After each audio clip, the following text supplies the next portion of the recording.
Она обгрызла нашу яблоню. Теперь наше дерево может заболеть. Его листья пожелтеют, а оно само совсем высохнет. Потом не будет давать яблоки. А деревья тоже болеют?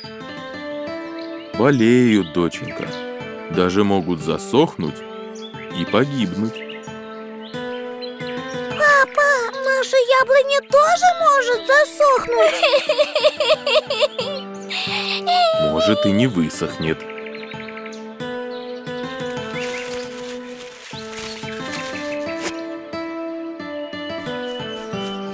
После этого Рамиля начала каждый день приходить к больному дереву.